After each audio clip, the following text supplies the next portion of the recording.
Assalamu alaikum yan uwa. Ina wayanda idan suka yi kunun gyada zuriyan idan suka yi sai suka daure da lemun tsami suke cewa yana musu kaman tumbudi. To gaskiya akwai kuskure daya da ake yi, idan kika gyara wannan kuskuren insha Allah kunun ki zai daina yin tumbudi. So kamar yadda kuke gani, ku biyo ni har karshe sai ku kalla ina ne kuskuren yake. Nan yanzu na tace na zuba mai kayan kamshi, nan kuma ga ruwan lemun tsami na zan matse.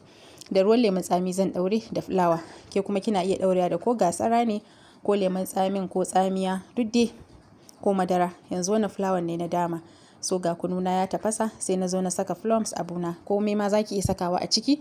So almuhim dai abinda nake so na faɗa shine wannan tumbudi da yake yi dan akwai dalili. Yanzu kununa ya riga yayi, akan wuta zaki zuba fulawan ki dan dafa shi, in ya gama sai ki sauke shi ki sa siga.